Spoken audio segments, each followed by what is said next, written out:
Start. तो दोस्तों space 28 में हम न्यू डिरैक की बात करेंगे। आप कहोगे ये क्या है? अब new Dirac with space energy. दरअसल पिछले एपिसोड में हमने डिराक इक्वेशन का वेरिएशन करने की कोशिश की थी। फिर से थोड़ा सा रिकैप के लिए, Schrodinger equation i H cut del by डेवर t psi x t is equal to minus h cut square by 2m del square del x square psi x t plus u x into psi x.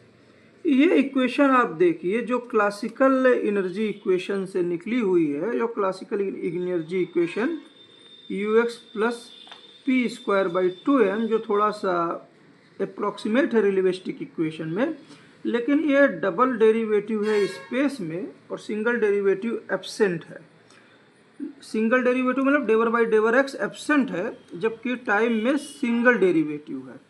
Dirac equation जो relativistic energy equation से निकली हुई है, जो ई square m square C to the power 4 plus P square C square से निकली हुई है डिराक इक्वेशन। दोनों तरफ साई से मल्टीप्लाई करके आपको पहले एनर्जी का एक equivalent form beta M C square plus, अगर एक कंपोनेंट में बात करें तो alpha x P x C, और फिर उसके बाद साई से है। रियलिस्टिक इक्वेशन ज़्यादा एक्यूरेट है, परंतु डिराक इक्वेशन जो है वह उसमें देखने में आता है कि ये del by डेवर t i H cut, ये डिराक इक्वेशन हम लिख रहे हैं कैमरामैन। ये डिराक इक्वेशन अगर सिंगल डायमेंशन में देखें तो beta M C square psi x t, और ये हो जाएगा minus alpha x c i H cut del by डेवर x psi x t for example. इसका सम्यूएशन हो जाएगा 3 डायमेंशन में, लेकिन यहाँ पे देखिए आप सिंगल डेरिवेटिव है ओवर टाइम, सिंगल डेरिवेटिव है ना टाइम पे, और सिंगल डेरिवेटिव है स्पेस में, जो श्रोडिंगर इक्वेशन में एब्सेंट है। श्रोडिंगर इक्वेशन में डबल डेरिवेटिव है जो डिराक इक्वेशन में एब्सेंट है, लेकिन डिराक इक्वेशन रिलेटिविस्टिक है, ज़्यादा और एक्यूरेट है। तो फिर हम दोनों को एक साथ क्यों देखना चाहते हैं? हम दोनों को इसलिए एक साथ देखना चाहते हैं क्योंकि हमने जो फिजिकल मॉडल दिया हुआ है उसमें सिंगल और डबल डेरिवेटिव दोनों आ रहे हैं, जो ज़्यादा मोर एक्यूरेट हो सकता है, वो फिजिक्स को अच्छे से डिफाइन कर सकता है। कल हमने डिराक इक्वेशन का, इसी डिराक मेथड का वेरिएशन करने की कोशिश की, लेकिन वेरिएशन करते करते हम एक चीज़ आपको बताना भूल गए। ये बाद में हमने देखी, फिजिक्स एक्सप्लेन में भी हमने देखी कि डिराक इक्वेशन के वेरिएशन में जो ये अल्फ़ा और बीटा हैं, इन पे कंस्ट्रेंट है। क्या है? कंस्ट्रेंट है, जिससे वेरिएशन करते समय कभी भी किसी भी प्रकार से डिराक इक्वेशन के किसी भी वेरिएशन में शायद हमको डबल डेरिवेटिव जो टर्म है वो ना मिले, डबल डेरिवेटिव टर्म ना मिले। तो फिर अब क्या करें? तो अब हम ये करते हैं, फिर से अपने मॉडल पे जाते हैं और उस मॉडल पे हम क्या बोलते हैं, रिविजिट करते हैं। और मॉडल पे रिविजिट क्या करते हैं कि स्टैंडर्ड मॉडल जो कहता है कि सब कुछ क्या है कैमरामैन, फील्ड से बना है। किससे बना है? फील्ड से। सब कुछ फील्ड से बना है। तो न्यूक्लियस की फील्ड सेंटर के रीजन में फील्ड रीजन है। इलेक्ट्रॉन की फील्ड जिसमें नेगेटिव चार्ज है वो आउटर रीजन में है। ठीक है, ये मिला के क्या बनाते हैं कैमरामैन? एटम बनाते हैं। क्या बनाते हैं? एटम। एटम बनाते हैं, जिसमें एक अपनी एनर्जी है और इक्विवेलेंट मास भी होगा। जो भी है एनर्जी मास इक्विवेलेंट बराबर से होते हैं, ये एम सी स्क्वायर से रिलेट है ना। हमें अपने आप से प्रश्न पूछना है कि ये जो न्यूक्लियस की फील्ड है या इलेक्ट्रॉन की फील्ड है, ये क्या अगल बगल का स्पेस जो है वो बिना कोई फील्ड का है? बिना कोई फील्ड का है। फॉर एग्जाम्पल ये पूरा का पूरा जो एटम है मास एनर्जी इक्विवेलेंट है, अगर ये पूरा का पूरा E बराबर mc² से ये पूरा पूरा सिस्टम कोलैप्स कर जाए और ये पॉजिटिव नेगेटिव फील्ड हट जाए और सब कुछ फोटॉन में तब्दील हो जाए, किस में तब्दील हो जाए? फोटॉन में वो सिस्टम चले जाए, तो इस एटम की जगह पे क्या बचेगा? क्या वैक्यूम बचेगा? मतलब कुछ भी नहीं, क्योंकि जो फील्ड है पॉजिटिव नेगेटिव वो ऑलरेडी सराउंडिंग एनर्जी फील्ड में है, स्पेस की एक बेसिक फील्ड में है, स्पेस एनर्जी में है, स्पेस की एक बेसिक एनर्जी में है। तो जब फोटॉन भी निकल जाएंगे इस पूरे रीजन से, लूज हो जाएंगे, वो स्पेस एनर्जी से ही बाहर जाएंगे, तो एक्चुअली में स्पेस की एक एनर्जी बचेगी। तो अगर हम ये मान ले कि ये जो E बराबर mc² इक्वेशन है वो इसी बेसिक एनर्जी के ऊपर एक एक्स्ट्रा एनर्जी है, क्या है? इसी फील्ड की एनर्जी की एक एक्स्ट्रा एनर्जी है, तो हम कुछ वेरिएशन अब न्यू डायरेक्ट की तरफ आ सकते हैं। इसका मतलब क्या हुआ? फिर से जैसे कि पॉजिटिव फील्ड बीच में है, नेगेटिव फील्ड चूंकि नेगेटिव चार्ज है तो उसको नेगेटिव मासलेस पार्टिकल से हमने ब्रेक कर दिया था ना। तो नेगेटिव मासलेस पार्टिकल से जब हमने ब्रेक कर दिया था तो स्पेस की एनर्जी भी इस नेगेटिव मासलेस पार्टिकल्स में ऐड कर दी थी। E बराबर mc², इलेक्ट्रॉन के लिए E बराबर mc² के जो है उसमें भी इसमें ऑलरेडी स्पेस की एनर्जी इंक्लूड है, ठीक है। उसके बाद हमने कहा कि ये न्यूक्लियस की फील्ड को बड़े से दिखा देता है। उसके बाद हमने कहा कि ये नेगेटिव मासलेस पार्टिकल्स आपस में इंटरेक्ट करके क्या बना लेते हैं?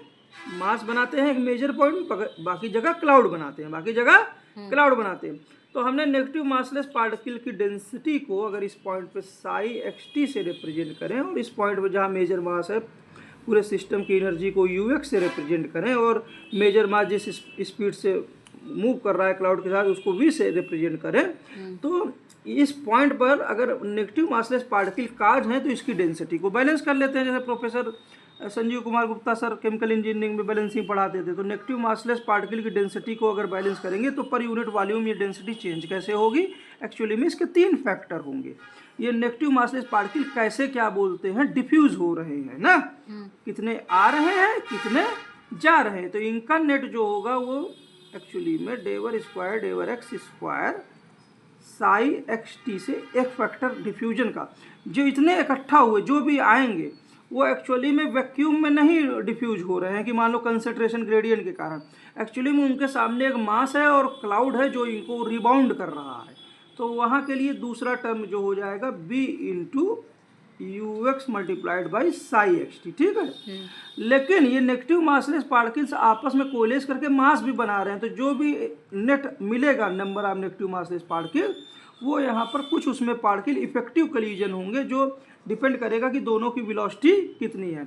अगर एक चूँकि मास आपस में कोलेज करके जो ये मास बनाएंगे तो ज़्यादातर चांस है जो मेजर मास और क्लाउड है एक पार्टिकल उसकी स्पीड से मूव करे, ये वाला मान लीजिए मास के साथ उसी की स्पीड से मास और क्लाउड के साथ मूव करे, तो इसकी स्पीड ux पे डिपेंड करेगी। लेकिन इसकी स्पीड क्या बोलते हैं?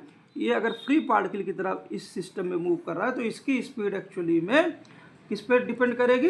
डिफ्यूजन ग्रेडियंट पे। किस पे? डिफ्यूजन ग्रेडियंट पर, ठीक है ना। किस पे? ψxt पर ना।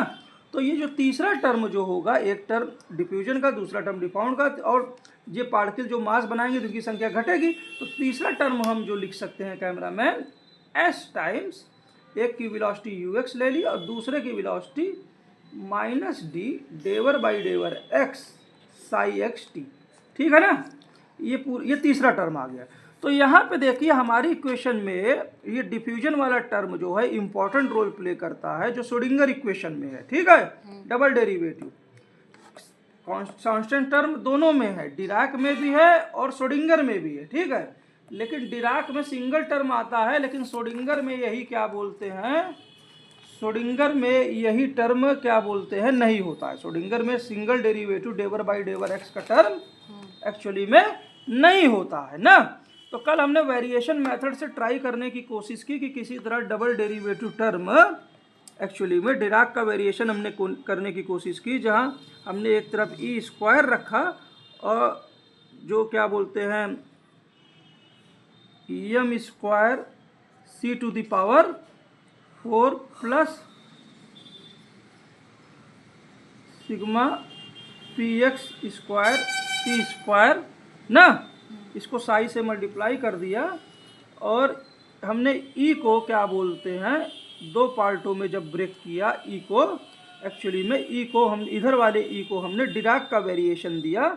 और डिराक का वेरिएशन क्या दिया था कैमरामैन, ई को कैसे रिप्रेजेंट किया था, बीटा ई एम सी square plus alpha p x c से ना, सिग्मा से ना, और फिर एक ई को उसमें तब्दील। तो हमने वेरिएशन करने की कोशिश की थी ताकि हमको डबल डेरिवेटिव टर्म क्या बोलते हैं, ये डबल डेरिवेटिव टर्म है श्रोडिंगर इक्वेशन में, ये डबल डेरिवेटिव टर्म मिल जाए। लेकिन अल्फा और बीटा कंस्ट्रेंट फॉलो करते हैं, जिसके कारण ये टर्म अगर हमको सीधा सीधा नहीं मिल सकता है डिराक इक्वेशन से, तो उसके वेरिएशन से भी नहीं मिलेगा। तो इसलिए चूंकि 3 टर्म है और इसमें इस इक्वेशन में इस वेव फंक्शन की ही डेंसिटी में स्पेस की एनर्जी भी है, तो हमको अब हम फिजिक्स को नए ले मतलब अपने तरफ से देखने। तो डिराक इक्वेशन चालू कैसे होती है, डिराक इक्वेशन चालू होती है जो एनर्जी है रिलेटिविस्टिक एनर्जी, जो ई स्क्वायर बराबर E M square C to the power 4 plus P square C square का, जहाँ पे इन्होंने डिराक साहब ने इसको वेरिएशन जब लिया तो beta M C square plus इसको सिग्मा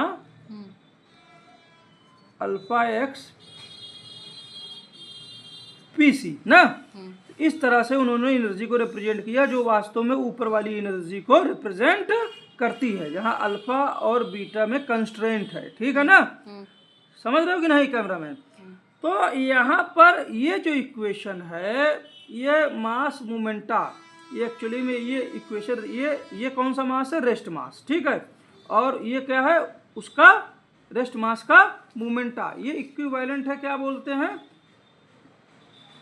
इक्विवेलेंट किसके है, जो रिलेटिविस्टिक मास है, रिलेटिविस्टिक मास एम आर सी स्क्वायर के इक्विवेलेंट है। तो मान लीजिए कोई मास है, रेस्ट मास क्या है कैमरामैन, कोई मास है रेस्ट मास, और वो रेस्ट मास है, ठीक है एम, और उसमें मोमेंटा भी है। मान लीजिए ये गोल गोल घूम भी रहा है तो काइनेटिक एनर्जी एंगुलर मोमेंटम भी है ना, तो उससे रिलेटेड एक मोमेंटा भी है मान लीजिए, ठीक है ना। तो इसकी टोटल एनर्जी इस तरह से दी जाएगी। लेकिन ये पूरा सिस्टम अगर फोटॉन में तब्दील हो जाए, किस में तब्दील हो जाए, फोटॉन में तब्दील हो जाए, तो हमने बताया ना कि ये जो मास है ये अंदर कहीं ना कहीं फील्ड से बना हुआ है, पॉजिटिव और नेगेटिव इलेक्ट्रॉन की फील्ड से ना, और वो सारी फील्डें क्या बोलते हैं, कहीं ना कहीं जो स्पेस है उसमें भी एक एनर्जी बेसिक एनर्जी फील्ड है ना।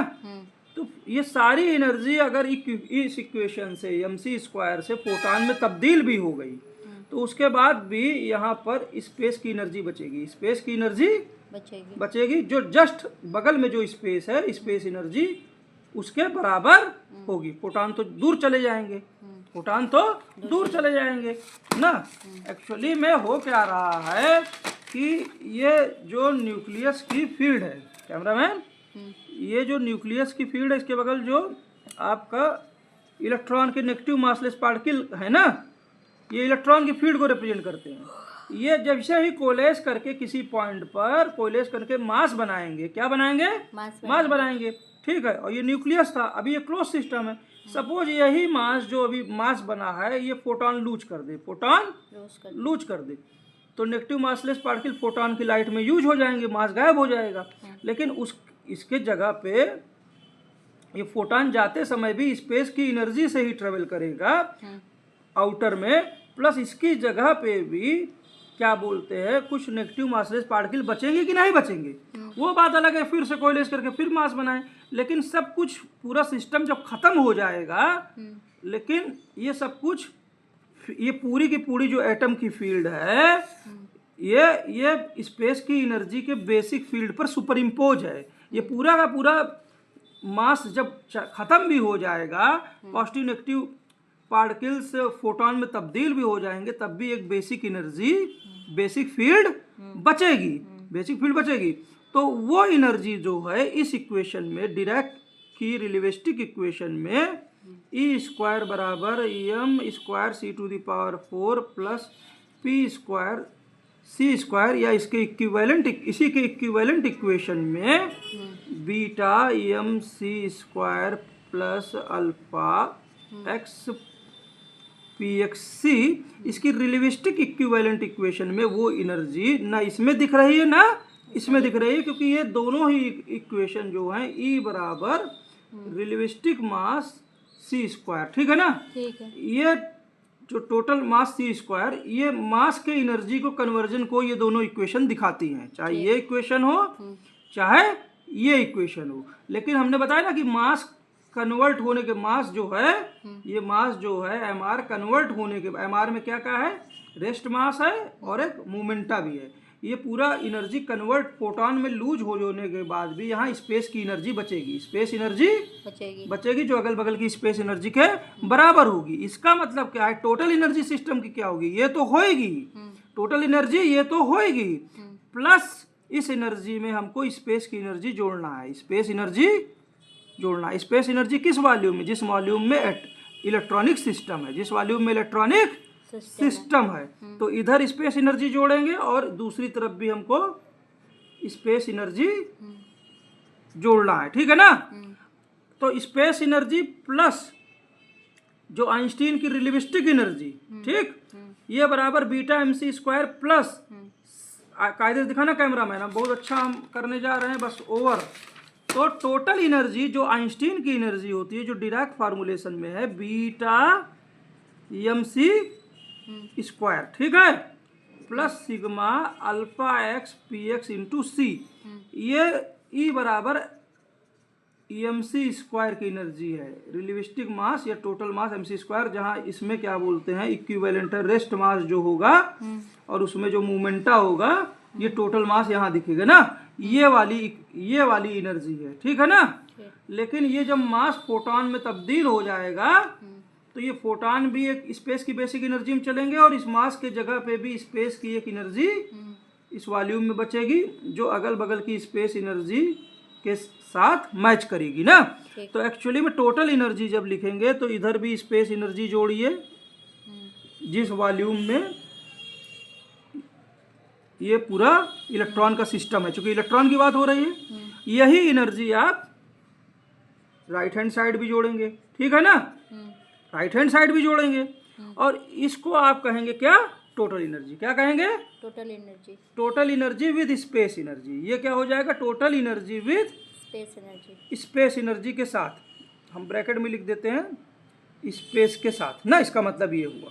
और ये बराबर एक्चुअली में ये इक्वेशन होगी beta M C square plus sigma alpha x P x into C plus space energy. क्या है ये, प्लस स्पेस एनर्जी, चूंकि ये एक्स्ट्रा एनर्जी है तो एक्स्ट्रा एनर्जी इसी मास में है और उसके मोमेंटा में है, तो इस एक्स्ट्रा एनर्जी को इन दो कांस्टेंट पैरामीटर में, रेस्ट मास और इसके मोमेंटा के कांस्टेंट पैरामीटर्स में हम रिफ्लेक्ट कर सकते हैं, जिसको हम जो momenta relativistic momenta upon rest mass, upon rest mass, इस पैरामीटर में इस एनर्जी को रिफ्लेक्ट कर सकते हैं मल्टीप्लाइड बाई स्पेस कांस्टेंट, या हम अपना कांस्टेंट नहीं, चलिए स्पेस कांस्टेंट, ठीक है ना। स्पेस कांस्टेंट को हम कैसे रिप्रेजेंट करें, स्पेस कांस्टेंट को cameraman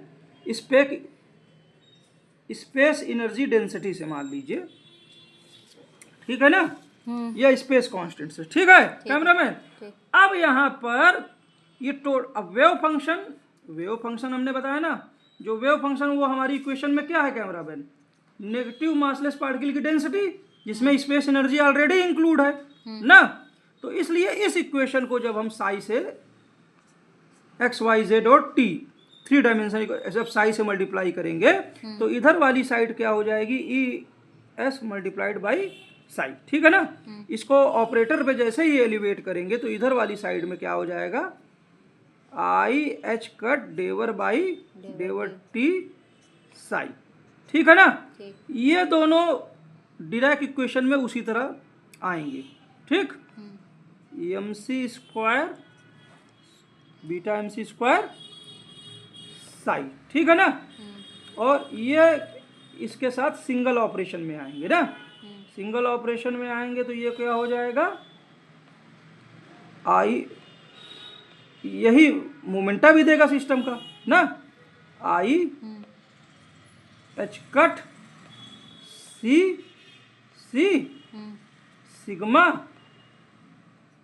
alpha x डेवर by डेवर x psi. ये तो दो टर्म आ गए, ठीक है। सिंगल डेरिवेटिव टर्म, ये क्या हो गया कैमरामैन, सिंगल डेरिवेटिव टर्म, और ये कहीं कुछ छूट जाए तो देख लीजिएगा, ये सिंगल डेरिवेटिव टर्म हो गया, और ये क्या हो गया कैमरामैन, कांस्टेंट वाला, साई के साथ कांस्टेंट वाला टर्म, ठीक। लेकिन ये टर्म ये बचा, कौन सा बचा कैमरामैन, ये P square by M multiplied by space constant. Space constant को हम एससी से रिप्रेजेंट करें ना, तो तीसरा टर्म जो हो जाएगा space constant multiplied by P square by M ना। तो हम इसको पी स्क्वायर बाई एम क्यों करें, पी स्क्वायर बाई 2m से रिप्रेजेंट करें, मान लीजिए पी स्क्वायर बाई 2m से। तो एक्चुअली में ये तीसरा टर्म एक्चुअली में हमको मिल जाएगा minus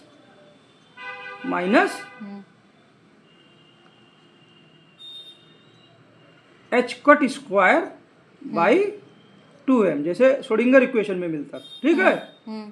डेवर square del x square psi, ठीक है ना, और इसका समुवेशन, इसका समुवेशन। तो न्यू डिराक इक्वेशन क्या आ गई, न्यू डिराक इक्वेशन कैमरामैन, एक झटके में न्यू डिराक इक्वेशन हम लिख देते हैं, क्या आ गई, ये हो जाएगा आई एच कट, ठीक, डेवर बाई डेवर टी ना, psi is equal to beta M C square psi, ठीक है, beta M C square psi, और माइनस आई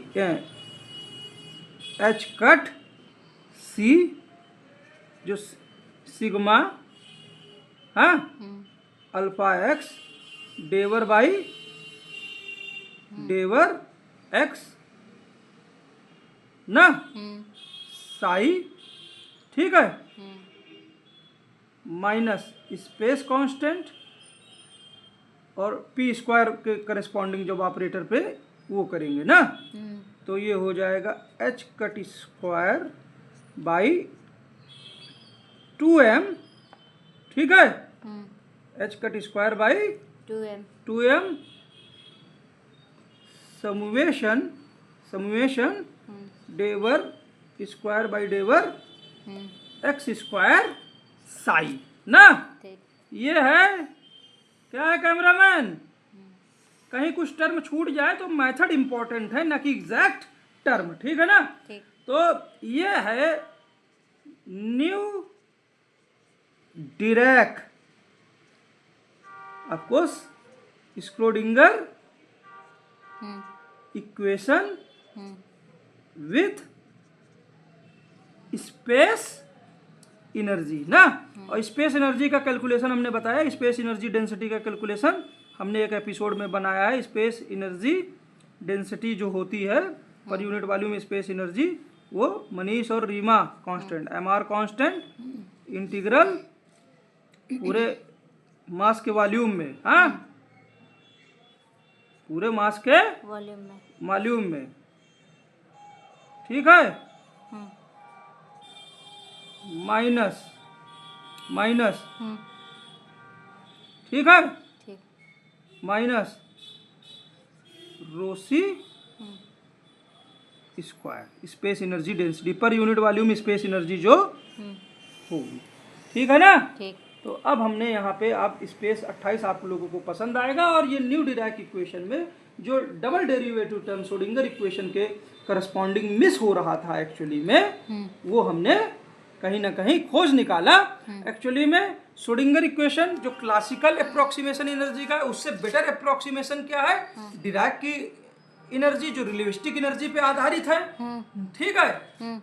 लेकिन मास जो उससे फोटोन निकलेंगे वो वैक्यूम में नहीं, वो स्पेस की एनर्जी में ट्रेवल करेंगे और मास के पूरी तरह एनर्जी में E बराबर mc स्क्वायर से खत्म हो जाने के बाद भी स्पेस की एनर्जी बचेगी, लेकिन उस एनर्जी को भी हमको साई में कैलकुलेशन के लिए कैलकुलेट करना है। वेव फंक्शन उसको भी इंक्लूड करता है, इसलिए साई पे जब भी डेवर बाई डेवर टी ऑपरेटर या एनर्जी ऑपरेटर करेंगे तो स्पेस की एनर्जी, रिलेटिविस्टिक एनर्जी तो देगा ही, स्पेस की एनर्जी भी टोटल वो भी देगा, मोमेंटा ऑफ कोर्स वही पुराना मिलेगा। यही हमने वेरिएशन करके del square by डेवर x square term खोज निकाला। यही शायद चीज मिस हो रही है। जय हिंद, जय भारत, जय विश्व। और यही ट्रिब्यूट हो सकता है क्वांटम फिजिक्स में सेंटेनरी ईयर को। मैं बहुत जगह गलत हो सकता हूँ, मैं बहुत जगह लिखने में गलत, मैं भी इक्वेशन में कुछ छूटा है, मैं भी क्या बोलते हैं मैं टोटली गलत हूँ। लेकिन अगर मेरा वीडियो आपको सोचने पे मजबूर करे तो इस पे कमेंट जरूर करिएगा। और कैमरामैन रीमा जायसवाल का बहुत बहुत आभार, जो मेरी सिस्टर है। और मैं मनीष जायसवाल, अरकन्या चौराहा, मुट्ठीगंज, प्रयागराज 869, ये मेरा हाउस नंबर है। यूपी इंडिया जो विश्व के साथ सामंजस्य में है। जय हिंद, जय भारत, जय विश्व। Thank you sir.